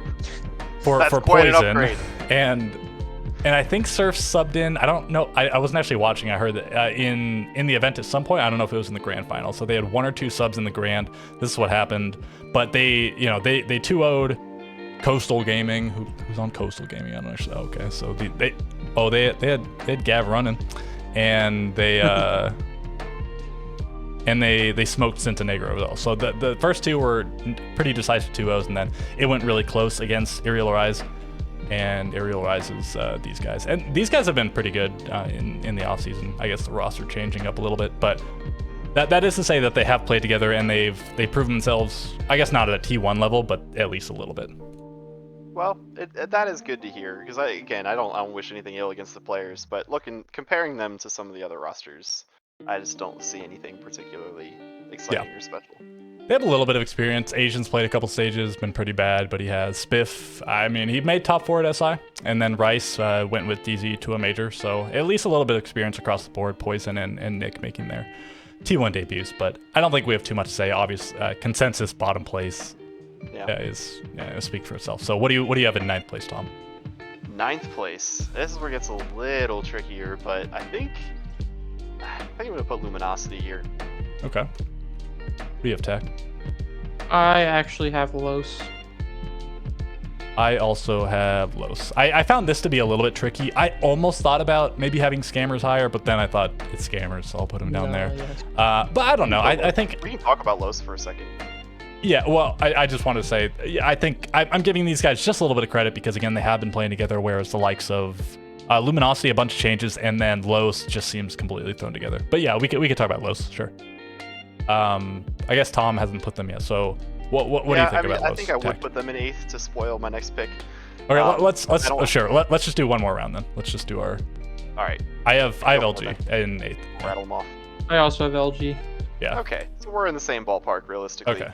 I don't know. I think Los is, they're the new Brazilian import team. M80 is not that anymore. I used to joke all the time that they were the Brazil team with the North American mask, but I don't know. I mean, I think there are some players on this Los roster that are definitely not bad, and I think. I think at the beginning of the video, I said I have huge respect for Brazil as a region, and I think they can probably hold their own. And to compare them to Luminosity Gaming, since they're also going to be in this conversation,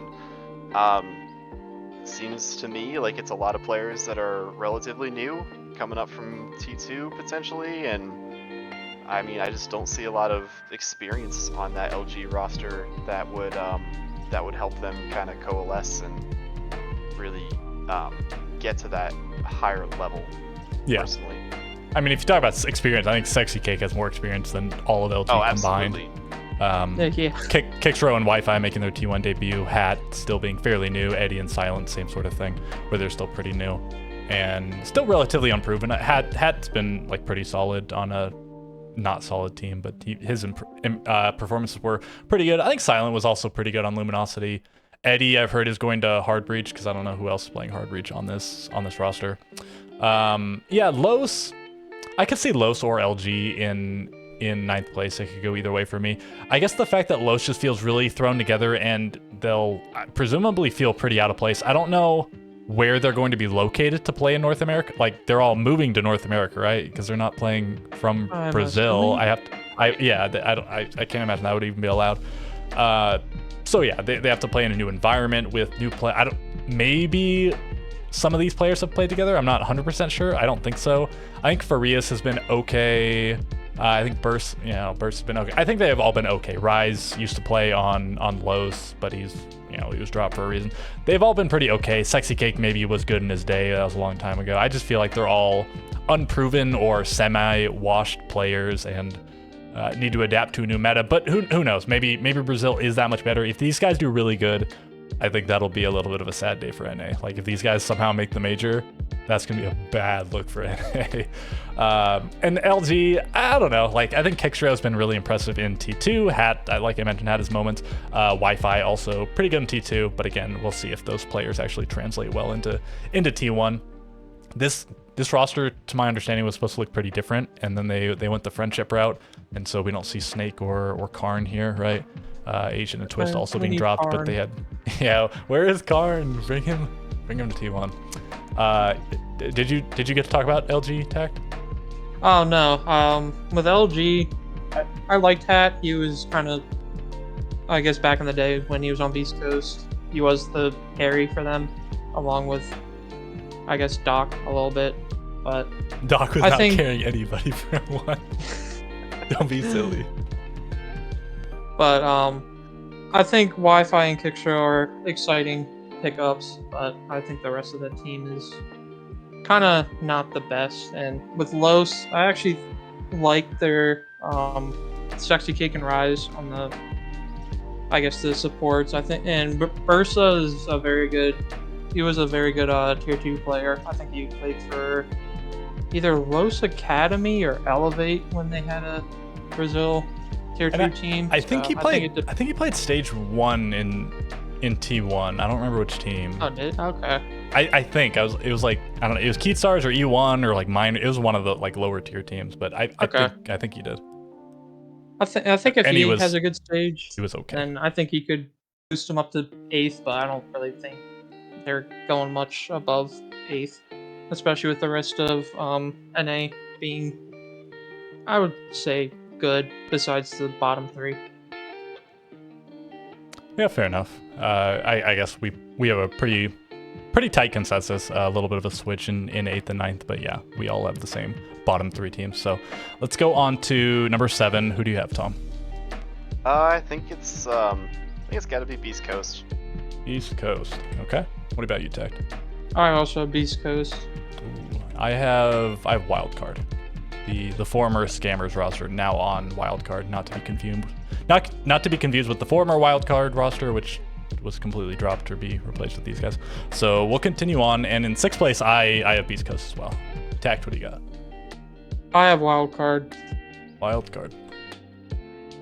Tom? This might be where my hot take comes in. I have M80. Okay. Well, I mean, fair enough. Well, we'll see where Tact has them. I don't have them that much higher up. I guess we got Beast Coast next on the docket. I'm excited to see these guys play, not because I have super high expectations, although I did pick them as my dark horse. I guess I picked my number 6 team in both of these leagues as my dark horse. I would be really surprised for them to make the major because we had such consistent major teams last year, the same 4 going to each of the majors. And I think OXG will also be contending this stage. We'll have to see, but I just like some of the players on this roster. I guess I like Spirits, I like Gunner, I like Hot and Cold. Gaveni, I think Gaveni feels like a standout on the roster in that the rest of the guys feel like they were in a Diffuser making his debut, but like the other guys feel like they were dropped a little bit more purposefully. Gaveni just felt like he was dropped because we can get Bolo. Doesn't feel like the exact same thing. A little bit of a reject roster, but not terrible. You know, Spirits, Spirits and Yago were dropped for some pretty exciting roster changes. Gunner, they wanted to revitalize their thing. Same thing with Hot and Cold. So it's not like any of them were because their performances were terrible. It just seemed like in all of their cases, their teams wanted to go a different direction. So we'll have to see. No synergies here, seemingly. None of these players played together before, but I think that'll also make them a little bit more exciting to watch, just like Wildcard was last year. I think with Beast Coast, I like the entry duo of Defuzzer and Gavani. I just do not like Hot and Cold after what he did on SSG. And I guess, in my opinion, he held them back. Nothing he can really do. I mean, it could be. I mean, do you think it's because of him because of his skill as a player, or do you think it was more of like his play style?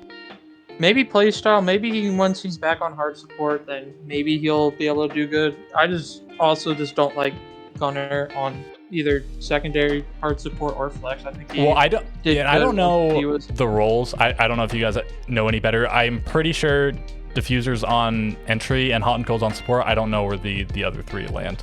Like, for all I know, Spirits could be an entry player. I feel like Gunner is second support, but I don't know where these 2 are. I don't know. Yeah, it's just, I think if he was back on either, what was it, entry or secondary entry when he was on Parabellum, he went crazy on entry in Parabellum. Yeah, when he was definitely their best player, and where he got all his exposure and stuff before he got put on Sonics and the good teams, I guess you could say. But it's just I guess they could be an exciting roster. It's just, like I said, it just feels like 4 Gunners and then Hot and Cold. I don't know. I view this roster as the Suicide Squad of NA right now. These are the rejects that did not fit in with other teams and are, may definitely not. I don't think any of them were the best players on their respective teams, which is why they were let go. But maybe a change of scenery and just the opportunity for a brand new dynamic is kind of what they need. And I don't expect them to be top 3 or anything like that, but I think they'll definitely do better than last year's Beast Coast, which was 9th in North America, if I remember correctly. Wait, I mean, Beast Coast at the end, like the second Mr. Beast. The first one they were pretty competitive, like close to making the major, and then I guess even the year before that, when it was like the Yardy sweater, whatever Beast Coast, they were also like kind of contending. But the last stage they played with Reverse and with these guys, they were really bad, unfortunately. So really can only go up from there. But I think these guys could maybe punch up a little bit. I think a lot of it will probably depend on when this roster was formed. It seems like it was pretty new because, well, no, I guess Hot and Cold's the only one that was just on a roster. The other guys were dropped earlier. So I do wonder if it was just like a couple weeks ago or if this was mostly formed like a month or two ago. I think that'll maybe play a factor. But I think this is definitely one of the teams I'll be rooting for, even if I don't necessarily believe they'll be one of the top teams. And then right. So Tom, what's your 5th place pick? Right in the middle of the pack, I think I've got OXG. OXG? Tact? I actually have M80. M80, and I also have M80. So let's talk about them. Yeah. Want to take it, Tom? Man, I'll go first. On paper, this team looks like a super team. You have 2 of the best individual talents from Europe that have been imported. Cameraman has certainly made a name for himself in Brazil. They're bringing Kino back. Noodle has all kinds of reputation and has definitely proven that he can be a valuable asset over in MENA. But man, I look at this roster and I see a whole bunch of egos that I don't necessarily expect to mesh. And I think if Kino is going to end up being the shot caller, which is what I would guess that's probably going to be the case, he's going to have a hard time. I would think it's cameraman, but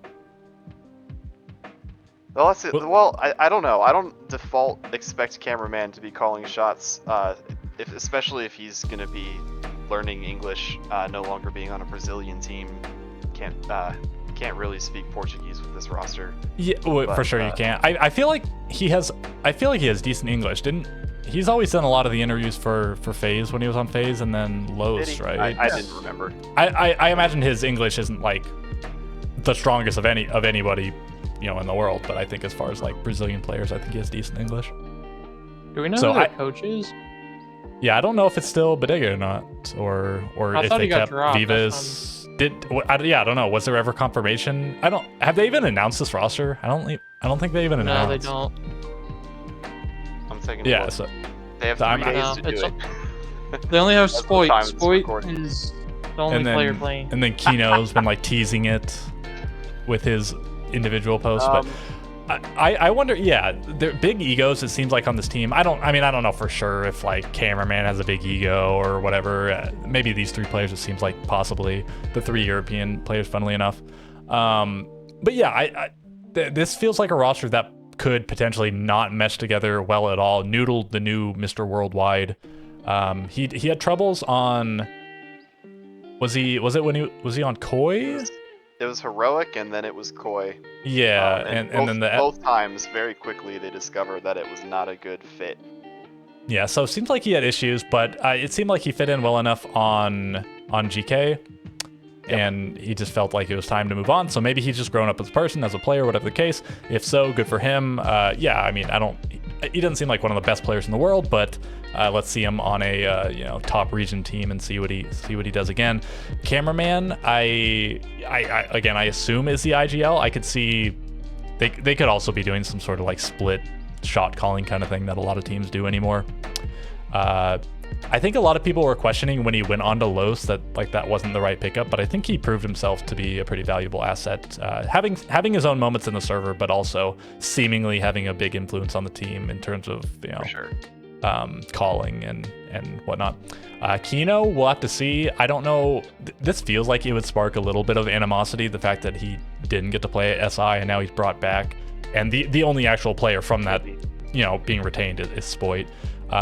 It seems like with a lot of players maybe that would. Kino seems like maybe just a bit of a good-natured guy, but I imagine that not being able to play SI in your home country, that was a big heartbreak.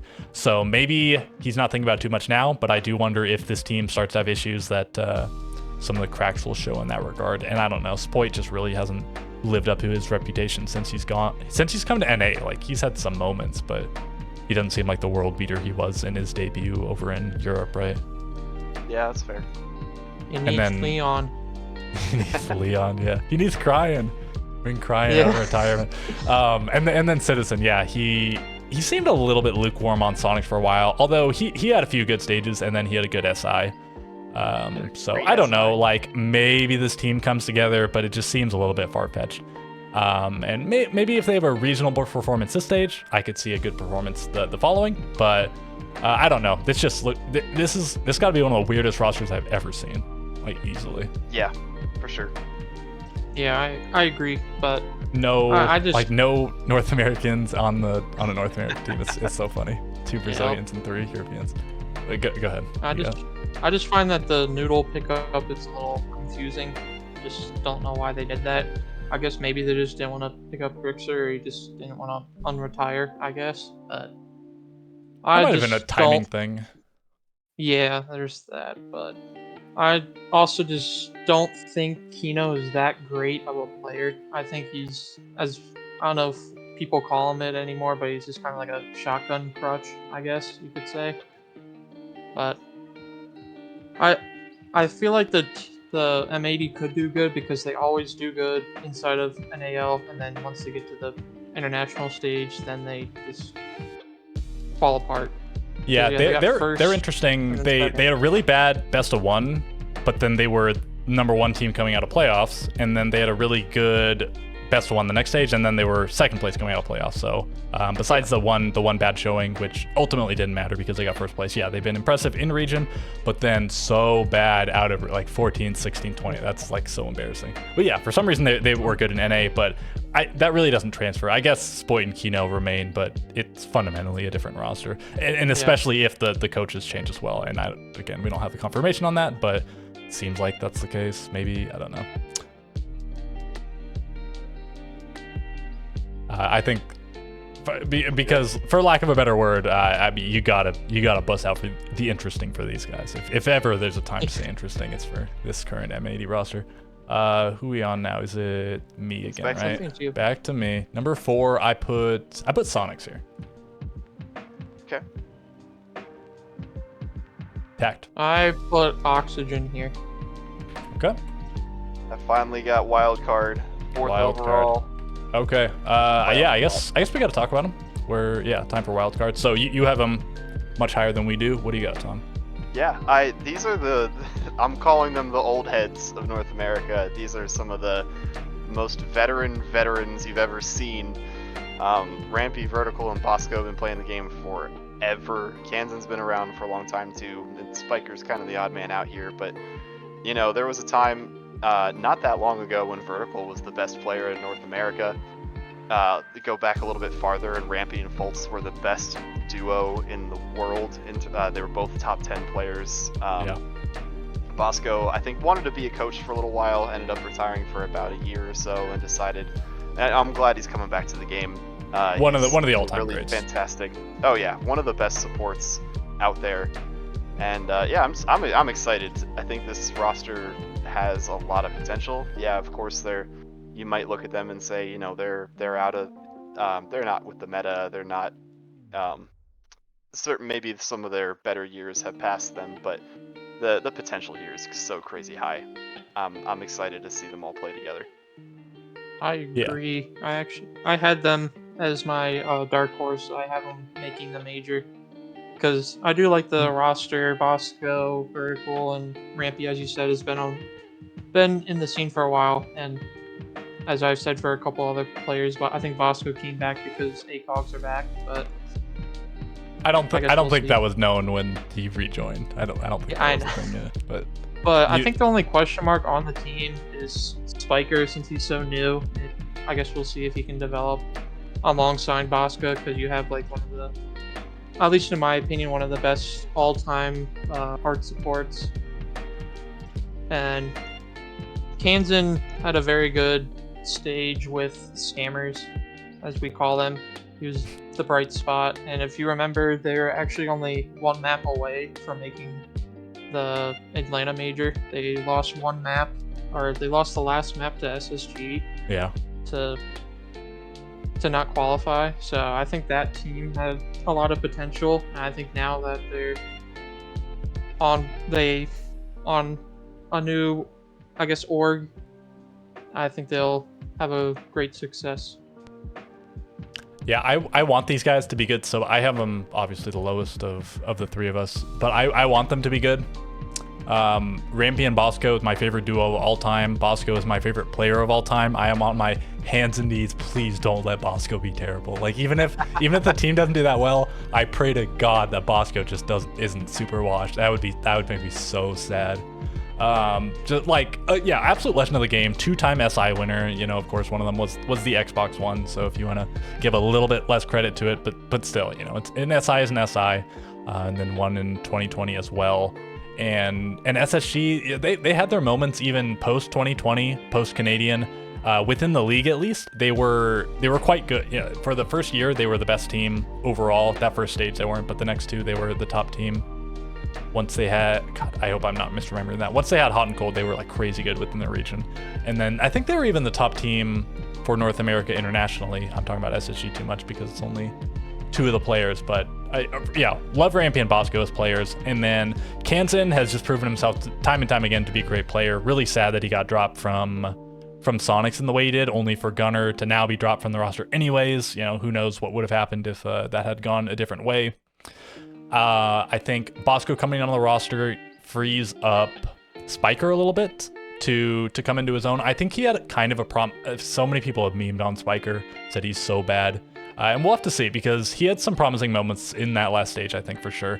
Vertical, I think probably the biggest player facing the washed allegations. But yeah, at one point he was definitely a top player in North America. Like number 1, him and Hot and Cold had a couple of stages where they were like ungodly good, and then didn't translate that into international performance. If they do make it to the major, I hope that he does show up. Yeah, I'll be rooting for these guys for sure, and for a variety of reasons.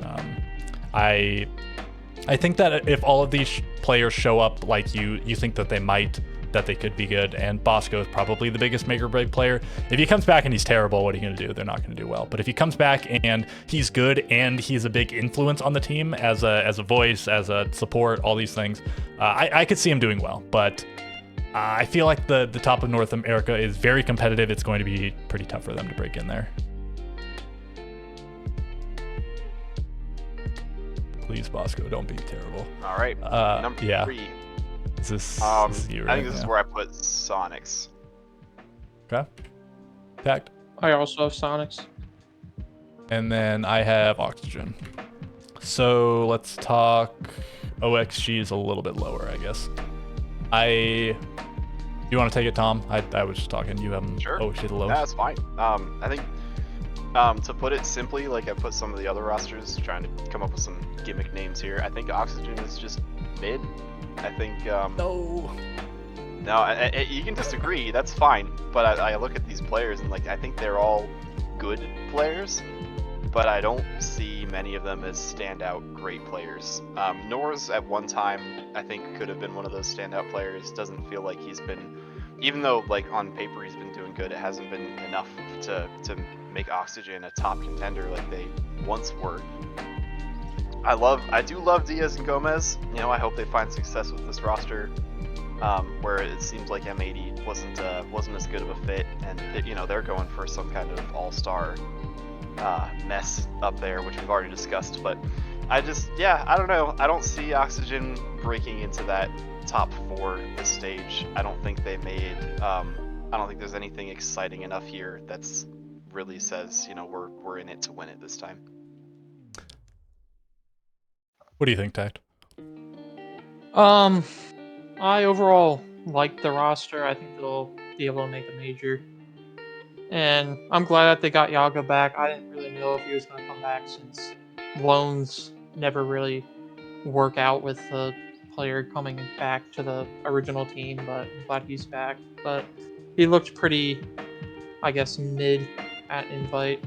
So I guess we'll see if he'll step it up on whatever role he's going to be playing, since I don't know if he's going to be second entry to Newers or flex and wherever. Probably depends on what Gomez is going to be doing, but I like the pickup of Gomez and Diaz, so I think they'll be able to accomplish something great. And Dream's one of my favorite players in NA. I like him as a hard support. He's still like one of the he won't flash you with any plays he does, but he does his role like I guess some people think it should be done, just running people in and planting the bomb. So I hope that they have some sort of success.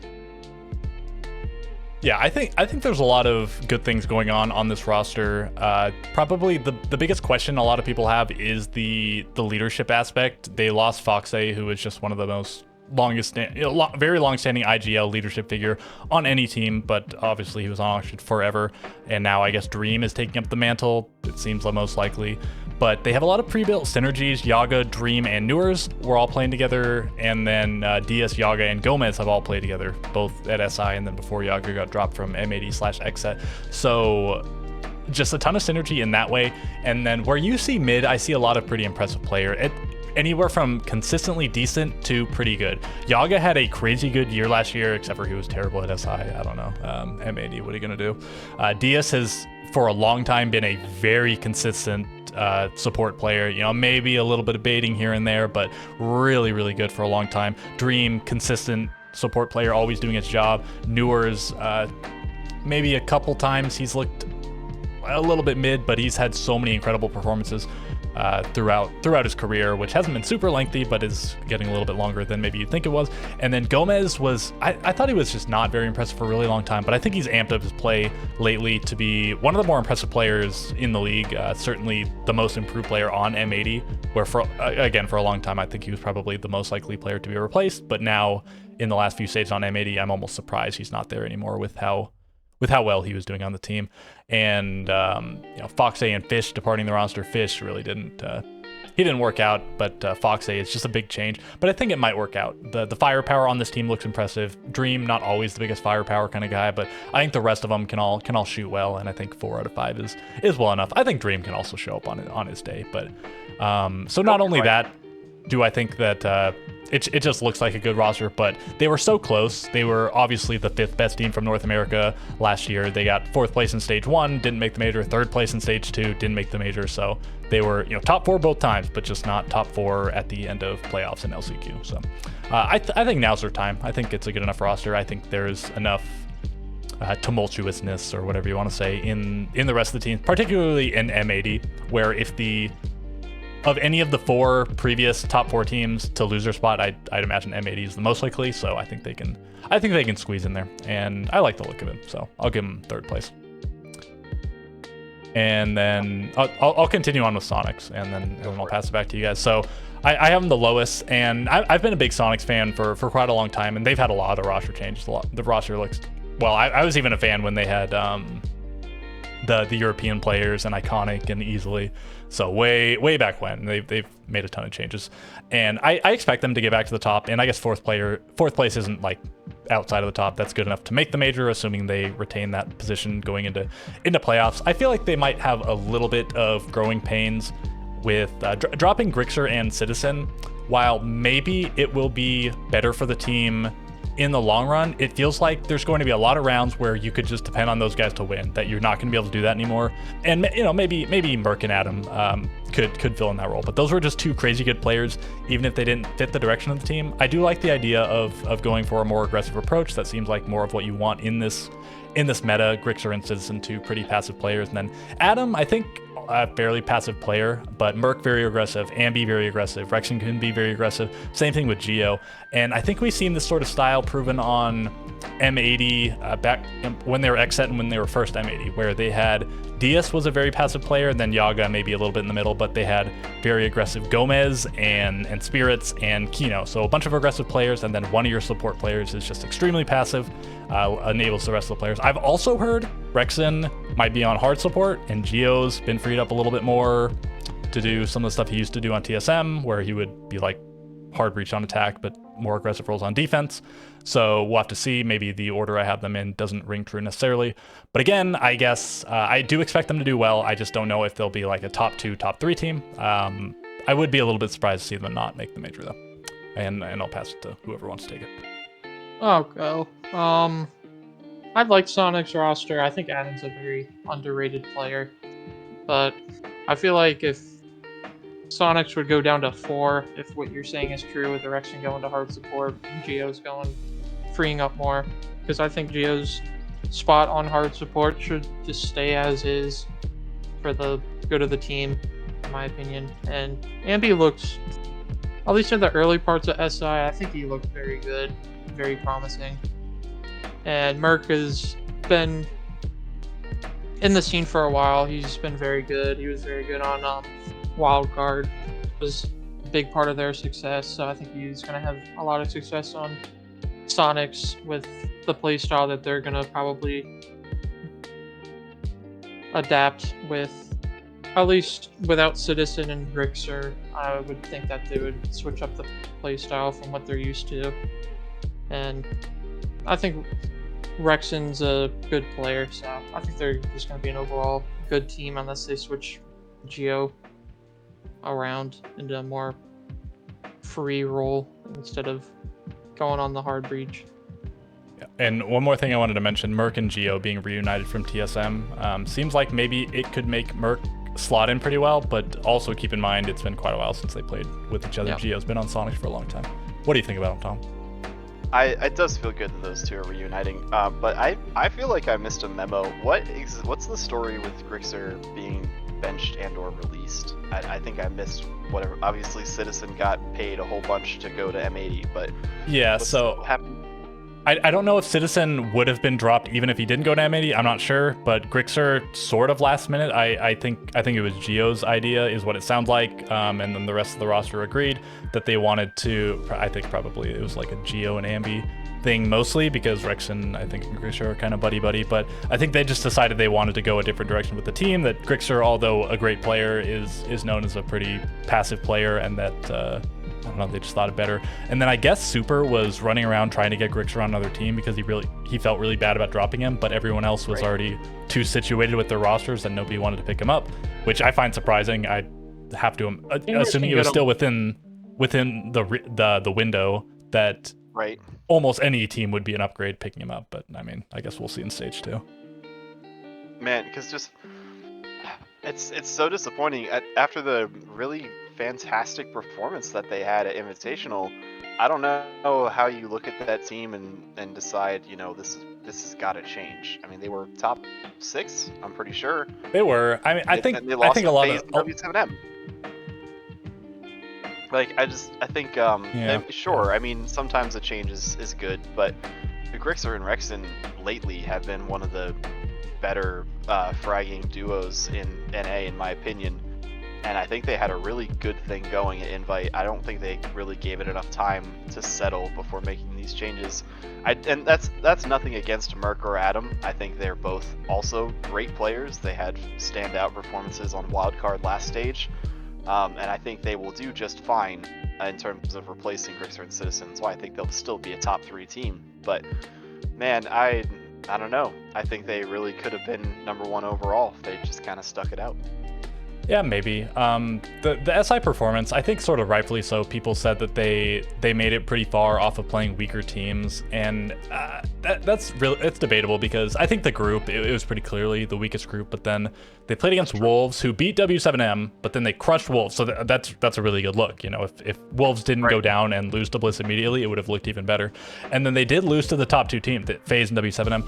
I think probably the biggest factor is the fact that they lost so badly. I don't remember exactly how the FaZe game went, but they got smoked by W7M. Like, had they put up more of a fight and still lost, I think things might have been a little bit different, but it just feels like they were breezing through bad teams, and then when they got to the really good teams, they just could not hang, and they felt like, okay, if we can't hang against the best teams, what's the point? We got to make a change. I don't know. Well, wasn't that lost on the main stage?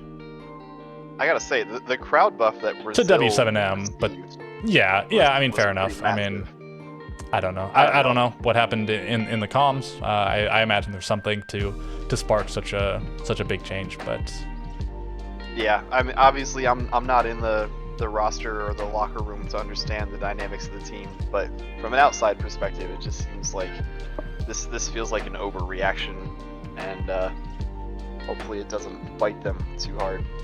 Yeah, we'll see. Okay, so we have the top 2 to talk about, which looks like it's going to be consistent across the board. Is it me? Yeah. It's me. Okay. I have Dark Zero in second. Tact. I actually have SSG. Yeah. I've also got SSG second, and then that rounds out the first place. So And then I have K-Bomb's picks at the bottom. What do you think about SSG Tech? I like them. It's basically the old Astralis without what was it, DP Fire and Shuttle, and they instead get Fultz and Ashen. So I think that's a good roster. They had a lot of success in majors, and I think pretty decently at Invite as well. And I think Iconic coming back will definitely help a lot. It seems like he wasn't really fit to be on M80, so I don't think we should really take too much into account how he did there. I think he just didn't fit with that team, but I think being back with J90 and Forrest will help him a lot with being more comfortable and knowing those guys a lot from being on a team with them. And I just think that's they're just gonna do very good. And I think it'll just depend on, I guess, how Iconic will fit back with his old teammates. And J90 is, like, at least in my opinion, one of the best players in NA, probably top 3 in my opinion. And I think this is going to be a good overall team. And why do you think DZ over SSG? I think they'll have more success in NA. I liked what I saw from them, even though they lost. I think they lost to G. Did they get knocked out by G2? Or yes, I forgot who they got knocked. Yeah. Okay, so I guess they got knocked out by G2. They just can't beat them, unfortunately. As LML always says, he's gonna retire Canadian, so that might happen eventually. Yeah, a lot of teams lost to FaZe W7M, but they actually lost to Virtus Pro G2. Yeah. Yeah, so they just can't have success against EU teams. I think they'll do very good against NA. They've had a very good showing from Invite, and then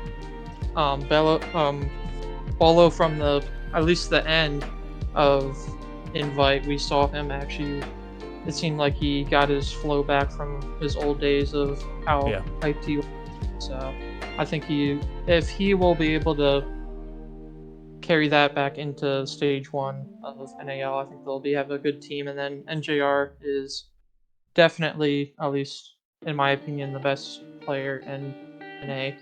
So I think they'll just have a very good team overall. Yeah, Bolo definitely picked it up in the latter half of SI. I wonder if that was to do with just warming up in general, or if that was just like he's good at playing in front of a crowd kind of thing, because TSM has always been good at SI, like every time they're there. Top. I think this was Bolo's worst placement at an SI ever, and he made top 6, which is saying a lot. But yeah, I guess it seems like he heats up in front of a crowd, which makes sense for a guy like Bolo. What do you think about SSG, Tom? Yep, I'll give my final thoughts for both these teams, and you can give you closing remarks. But I think SSG is going to be fantastic. I think I have to agree, Iconic just didn't really fit on the M80 feel, or whatever strategies they're employing. Just Iconic did not really fit in that lineup particularly well. But he's coming home. He's got his teammates from Astralis. He's got his coach from Astralis, which really enabled him to play well. And I think these guys are just going to grind and do really good. What gives DZ the edge, in my opinion, is just SSG has just been inconsistent in the regular season when it comes to within NA. I think they'll end up being a top 3 or top 2 team at the end of the day, but they might have kind of a rough path getting there.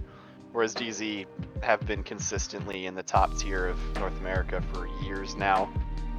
I think Bolo and Nafe have been fantastic additions. They really knocked it out of the park at SI, and I'm excited to ask when does Bolo play for the rest of the season.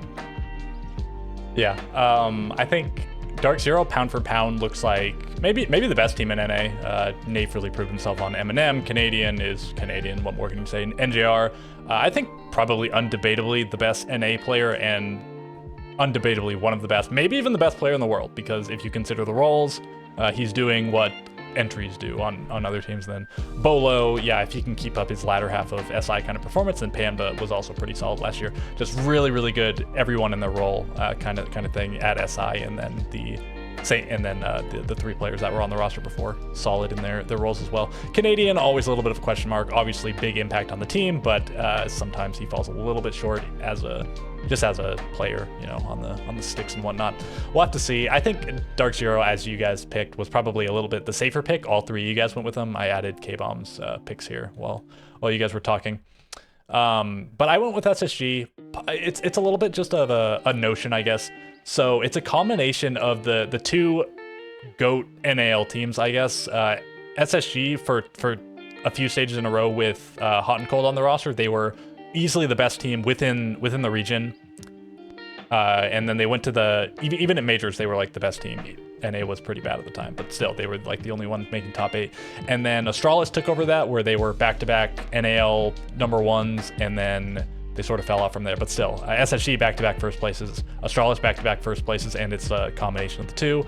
Volts being, I guess, the only holdover now from SSG, but the org as well, and then Astralis having the coach call out, and then Iconic, J90 and Forest. So I just felt like it was a little bit fitting to put them as #1, given the history of the two orgs involved there. And then I don't know what else to say about it. I guess Iconic, yeah, feels like maybe the missing piece for SSG.